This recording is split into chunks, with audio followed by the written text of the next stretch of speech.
C'est parti pour un nouveau tutoriel concernant la réalisation d'un diagramme pour une série statistique dont la nature du caractère est quantitatif continu. Ici, j'ai choisi la répartition des notes du dernier contrôle sur 20 avec, bien sûr, on voit que la nature du caractère ici est quantitatif continu. Alors pourquoi quantitatif continu? Tout simplement parce que les notes sont réparties avec des classes. Donc la première classe de 0 à 5, puis de 5 à 10, puis de 10 à 15, puis de 15 à 20. Voilà. Donc pour faire une représentation graphique de cette série statistique, j'ai encore choisi le logiciel Cinequanon, donc qui se trouve sur le bureau. On double-clique sur l'icône. Première étape, on glisse les axes en bas à gauche. Puis on va cliquer sur l'icône définir une série statistique simple.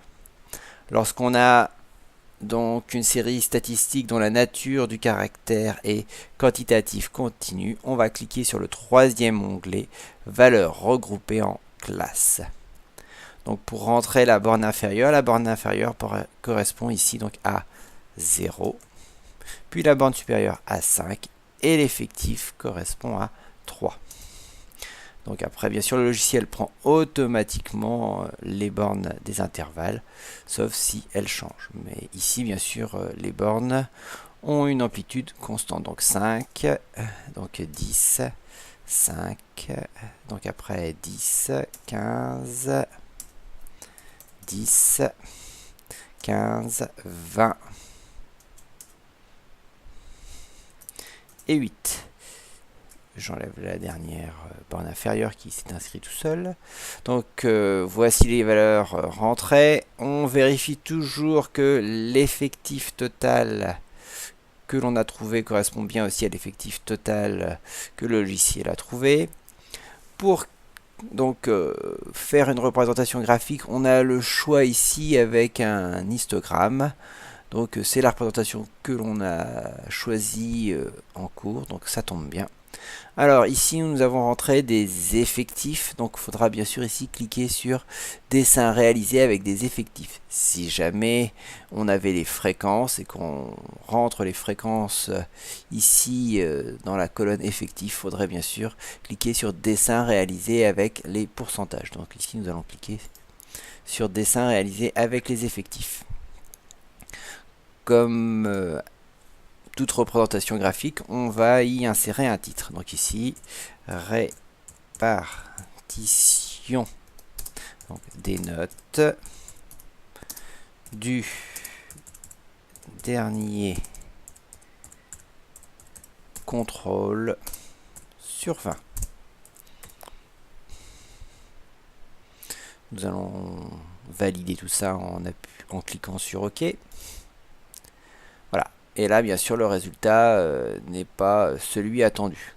Alors pourquoi? Parce que tout simplement, l'échelle n'est pas la bonne. Un petit carré ici représente 10. Donc ici, bien sûr, sur le premier rectangle de l'histogramme, nous avons 3. Alors pour ce faire, il suffit juste de régler correctement le logiciel. Alors ici, nous allons descendre le nombre de carreaux. C'est-à-dire qu'un carreau vaut actuellement 10. Donc là, je vais régler sur un carreau qui va être égal donc, à 1. Voilà, j'appuie sur OK. Donc on constate que c'est déjà mieux. Avec la roulette, je vais mettre juste un cran de roulette pour faire rentrer l'histogramme complètement dans la fenêtre. Et là, ça ne me plaît toujours pas. Donc je vais reprendre et ce coup-ci je vais augmenter, je vais faire d'autres réglages afin que l'histogramme soit bien sûr plus sympa. Donc là je vais augmenter, je vais même passer à 5 carreaux pour 1. Donc on va regarder ce que ça fait. Et là bien sûr l'histogramme devient tout à fait lisible.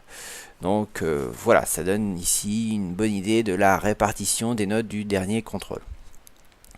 Pour terminer, on va aussi cliquer sur l'icône qui est définir le repère et on va enlever le nom de l'axe Y car il n'y a pas lieu d'être ici. Sur l'axe des X, on peut écrire tout simplement ce à quoi ça correspond. Donc ici, bien sûr, les notes.